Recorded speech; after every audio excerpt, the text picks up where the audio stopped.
Walter Hayes was 72 years old when he signed his house over to his daughter. He believed he was protecting his family. 3 months later, she changed the locks. The man who had spent 43 years paying for that little blue house wasn't even allowed inside to collect his winter coat. What happened next shocked everyone who thought they knew the Hayes family. Before we continue, tell us where you're watching from today. I always enjoy reading your comments, and if you enjoy emotional family stories about family, sacrifice, and unexpected justice, don't forget to subscribe. Now, this is the story of Walter Hayes. Walter Hayes wasn't a wealthy man. He never owned luxury cars, he never took expensive vacations, and he never appeared in the local newspaper for doing anything extraordinary. He was simply one of those people every town seems to have, the kind who quietly fix things. He had spent 43 years working as an electrician in the small town of Brooksville, Ohio.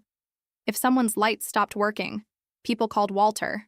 If a storm knocked out power, Walter was already loading his truck before the phone rang. He believed that if you worked hard, paid your bills, and treated people fairly, life would eventually do the same for you. Most of the time, it did. Walter married the love of his life, Margaret, when they were both 24. Together, they built a modest home on Oakwood Lane. It wasn't large. 3 bedrooms, 1 garage, a small front porch where they drank coffee every morning before work. To most people, it was just another house. To Walter, it was every overtime shift, every weekend job, every sacrifice, every dream he and Margaret built together. Then came their daughter, Emily. Walter still remembered the day he carried her through the front door wrapped in a pink blanket. Margaret smiled and whispered, "One day this house will be hers." Walter kissed his wife on the forehead, but not for a very long time. Neither of them imagined how quickly life could change. Emily grew up surrounded by love. Walter never missed a school play, never forgot a birthday, never complained about working extra hours if it meant Emily could have something she needed. When she wanted piano lessons, Walter took weekend electrical jobs. When she dreamed of attending college, Walter refinanced part of the house without telling anyone except Margaret. He often joked, "This old house keeps taking care of us." Margaret always smiled. "No, Walter. You keep taking care of us." Life wasn't perfect, but it was peaceful, until the winter Margaret became sick. At first, everyone believed it was pneumonia. Then came more tests, more appointments, more waiting rooms. Finally, the diagnosis no family wants to hear: pancreatic cancer. Within 14 months, Margaret was gone. The house became painfully quiet. Walter still set 2 coffee cups on the kitchen counter every morning for nearly 3 weeks before realizing what he was doing. Grief has strange habits. Emily visited often during those first few months. She brought groceries, cooked dinner, helped with laundry. Sometimes she simply sat beside her father in silence. Walter appreciated every minute. He truly believed they would get through it together. About a year later, Emily married Daniel Brooks. Daniel was polite, well-dressed, always smiling. He worked in commercial real estate. He knew exactly what to say, exactly when to say it. Walter liked him, maybe a little too quickly. Looking back, that was his first mistake. At first, nothing seemed unusual. Daniel encouraged Emily to spend more time with her father. He offered to help with home repairs. He even insisted Walter join them for Sunday dinners. Neighbors often commented on how lucky Walter was. "You've got a wonderful daughter." Walter always smiled proudly. I know, he meant every word. Then small conversations began changing, very slowly, so slowly that Walter barely noticed. Emily started mentioning how difficult it was driving across town every few days. Daniel casually suggested the house required too much maintenance for someone Walter's age. Friends of theirs were moving elderly parents into smaller places. "It just makes life easier," Daniel would say. Walter always laughed. "I'm not going anywhere." Everyone laughed with him. But Daniel never stopped bringing it up. One Sunday afternoon, Emily placed a brochure on the kitchen table. It showed beautiful retirement communities, walking trails, private gardens, medical staff, restaurant dining, She smiled gently. Dad, we're just thinking about your future. Walter folded the brochure without opening it. My future is right here.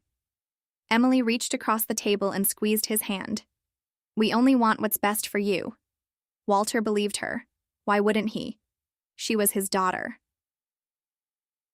Several weeks later, Daniel arrived carrying coffee and a folder. He spoke carefully. Like someone trying not to offend. Walter. We've actually been talking to a financial advisor. Walter looked confused. Daniel continued. If anything ever happened to you. The probate process could take months. Emily nodded. It would make things much easier if the house were already in my name. Walter frowned slightly. Daniel smiled reassuringly. You'd still live here. Nothing would change. It would simply avoid legal complications later. Walter looked toward the family photographs hanging on the wall. One showed Margaret holding baby Emily. Another showed the three of them painting the living room together years earlier. He quietly asked, What would your mother think? Emily smiled sadly. I think Mom would want us to take care of each other. Walter slowly nodded. The words sounded comforting. Honest, loving. He had no reason to doubt them. So he agreed to meet the attorney the following Friday. He believed he was signing papers to protect his daughter. He had no idea. He was about to sign away the only home he had left. The attorney's office was only 15 minutes from Walter's house. It was a quiet Friday morning in early September. The waiting room smelled faintly of coffee and old books. Walter sat beside Emily while Daniel filled out paperwork at the reception desk. Everything felt ordinary, almost comforting. The attorney, Michael Dawson, greeted them with a warm smile. He had handled legal matters for families in Brooksville for more than 25 years. After everyone settled into the conference room, he carefully explained the documents. This is a standard transfer with a reserved life estate. Walter looked confused. Michael smiled politely. It simply means the home will legally belong to Emily, but you'll have the legal right to live there for the rest of your life. Walter looked toward his daughter. So, nothing changes? Emily immediately answered. Nothing at all, Dad. Daniel nodded. You'll always have your home. Michael pointed to another section. This also avoids probate, legal delays, and unnecessary expenses in the future. Walter slowly nodded. It sounded reasonable. Margaret had always hated paperwork. She used to joke that legal documents were written in another language. Walter almost laughed remembering it. Instead, he picked up the pen and signed, one signature, less than 10 seconds. 43 years of ownership transferred in the time it takes to write a name. As they walked out of the office, Emily hugged her father. Thank you. Walter smiled. No need to thank me. It's still your mother's house. I just happen to live in it. For the next few weeks, nothing changed, just like Emily promised. Sunday dinners continued. Walter still mowed his lawn every Saturday morning. Neighbors still waved as they drove past. Daniel even helped repaint the back fence one weekend. Walter often told friends how lucky he was. My daughter looks after me. Most people smiled and agreed. There was no reason not to. Then, little things began happening, almost too small to notice. One afternoon, Emily called. Dad, Daniel and I thought it might be safer if we kept a spare key. Walter didn't think twice. Of course. The next week, Daniel suggested replacing the old locks. These locks are 30 years old. They're not very secure. Walter agreed. It seemed sensible. The locksmith installed new locks that afternoon. Daniel handed Walter 2 new keys. I'll keep one. Emily will keep the other. Again. Nothing seemed unusual. A month later, Walter noticed contractors measuring the backyard. He walked outside. Can I help you, gentlemen? One of the workers smiled. We're preparing an estimate. For what? A garage expansion. Walter frowned. I wasn't planning one. The man looked surprised. Oh, I'm sorry. We were told the homeowner wanted a proposal. Walter stood silently for a moment, then smiled politely. There must be some misunderstanding. The workers apologized and left. That evening, Walter asked Emily about it. She laughed softly. Oh, Daniel was just exploring ideas. We thought maybe someday we could all live here together. Walter smiled. Well, as long as nobody tears down Margaret's garden. Emily hugged him. We'd never touch Mom's roses. Walter believed her. A few days later, Walter visited the local grocery store. His old friend Frank Miller spotted him near the produce section. Frank had known Walter for over 30 years. They talked about fishing, football, the weather. Then Frank casually asked, "So, when are the kids moving in?" Walter blinked. "What do you mean?" Frank looked confused. "I thought Emily bought your house." Walter forced a smile. "No, I still live there." Frank laughed awkwardly. "Guess I misunderstood." But Walter didn't laugh, because Frank wasn't the first person to say something similar. Over the following weeks, 3 different neighbors made almost identical comments. Each one believed Emily already owned the home. Each one assumed Walter was simply staying there temporarily. For the first time. Something didn't feel right. That evening, Walter opened the kitchen drawer where he kept his paperwork. Insurance, utility bills, property tax notices. Everything was neatly organized. Or at least it used to be. The property tax bill wasn't there. Neither was the homeowner's insurance renewal. Walter searched every drawer twice. Nothing. The next morning, he called the county office. The woman on the phone politely verified his address. Then asked, "Are you calling on behalf of the property owner?" Walter smiled. "I am the property owner." There was a brief silence, then she answered carefully. "Our records list Emily Brooks as the current owner." Walter froze. His heart began beating faster. He suddenly remembered signing those papers. Life estate, probate, legal protection. He told himself everything was exactly as Michael Dawson explained. Still, a strange feeling settled in his stomach, one he couldn't explain. That weekend, Walter invited Emily over for coffee. Just the two of them. No Daniel, no distractions. As they sat on the front porch, he finally asked the question that had been bothering him. "Emily, do people think this is your house now?" She hesitated, only for a second, then smiled. "Technically." "It is." Walter nodded slowly. "I know, but this is still my home, right?" Emily reached over and gently held his hand. "Of course it is, Dad. Nothing is ever going to change." Her voice sounded sincere. Her smile looked genuine. Walter wanted to believe her. So he did, because trusting his daughter was easier than questioning her. 3 weeks later, the first letter arrived. Not addressed to Walter, addressed to Emily Brooks. Walter stared at the envelope, then quietly placed it on the kitchen table. He didn't open it. It wasn't his. That afternoon, another envelope arrived, then another. Insurance mortgage offers, home improvement advertisements. Everything was now coming in Emily's name. Walter tried convincing himself it was normal. After all, she was now the legal owner. Right? Then one rainy Tuesday morning, a moving truck stopped outside the house. Walter looked through the living room window. Daniel stepped out of the passenger seat, smiling. 2 workers climbed into the back of the truck and began lowering furniture onto the driveway. Walter walked outside, confused. "Daniel, what's going on?" Daniel smiled casually.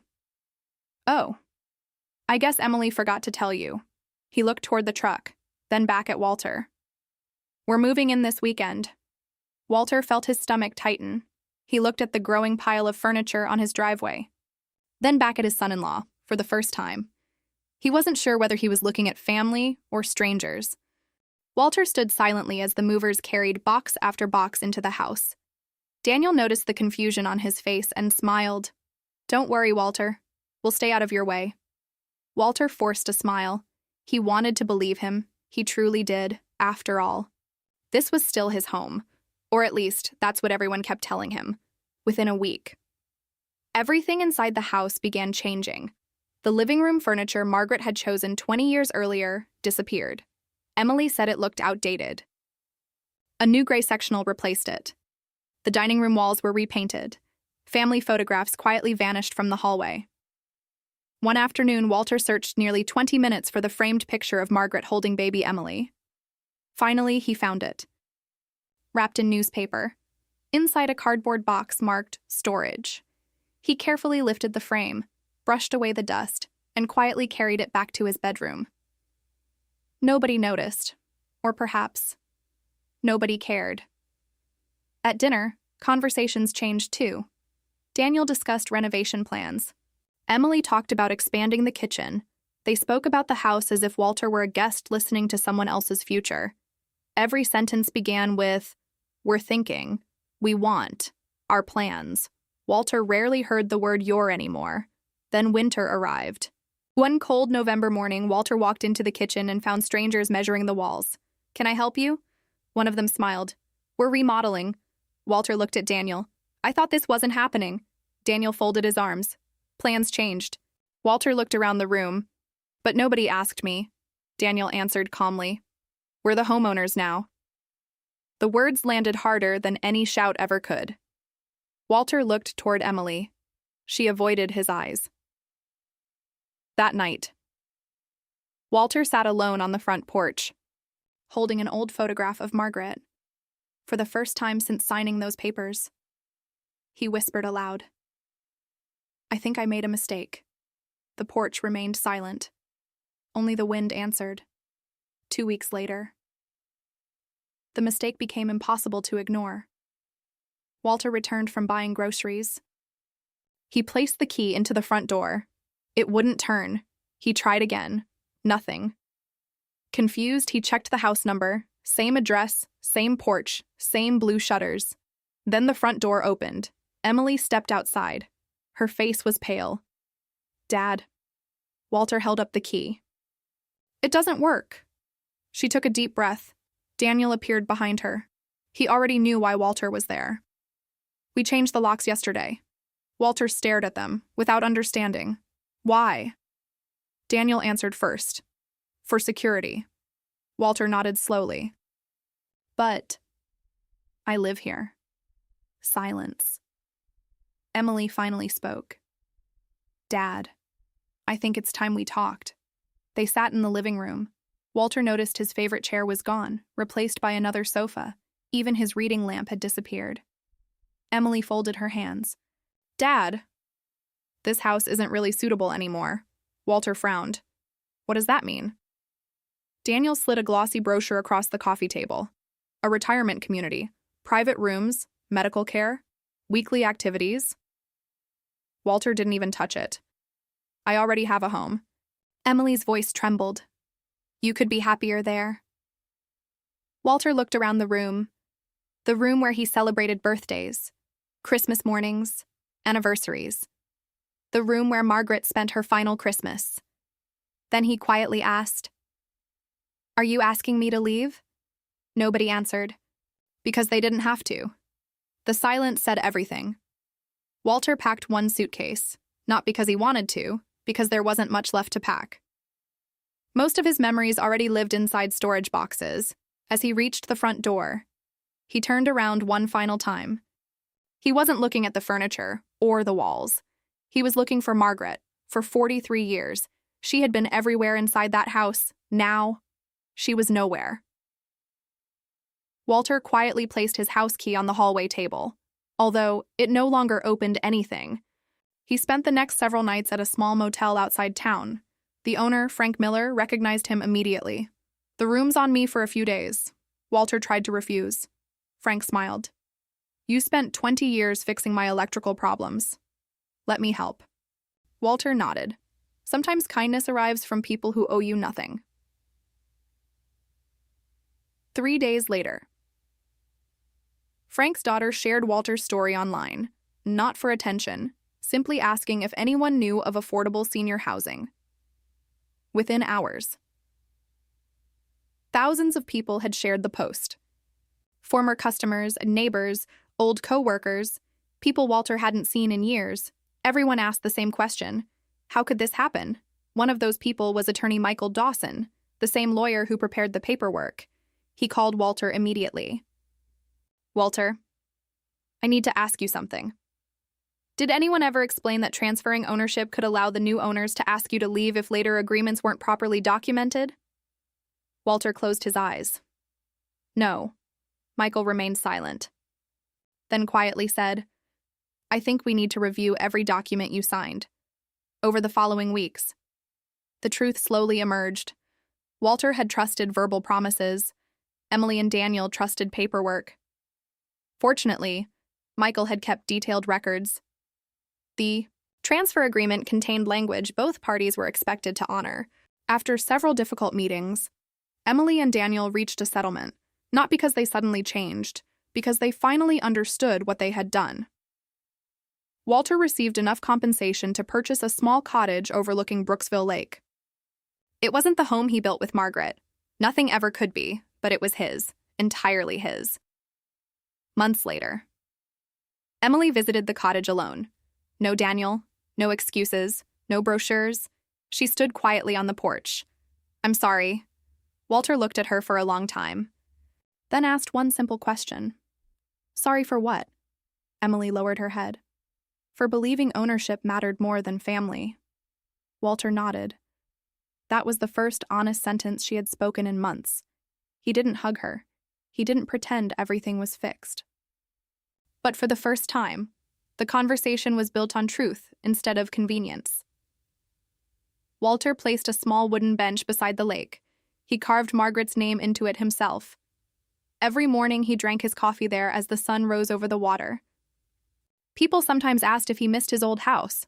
Walter always smiled. I miss the memories. Then he'd look across the lake and add, but I finally learned something. A house can be signed away. Self-respect can't. And from that day forward, Walter never signed another document without reading every single word.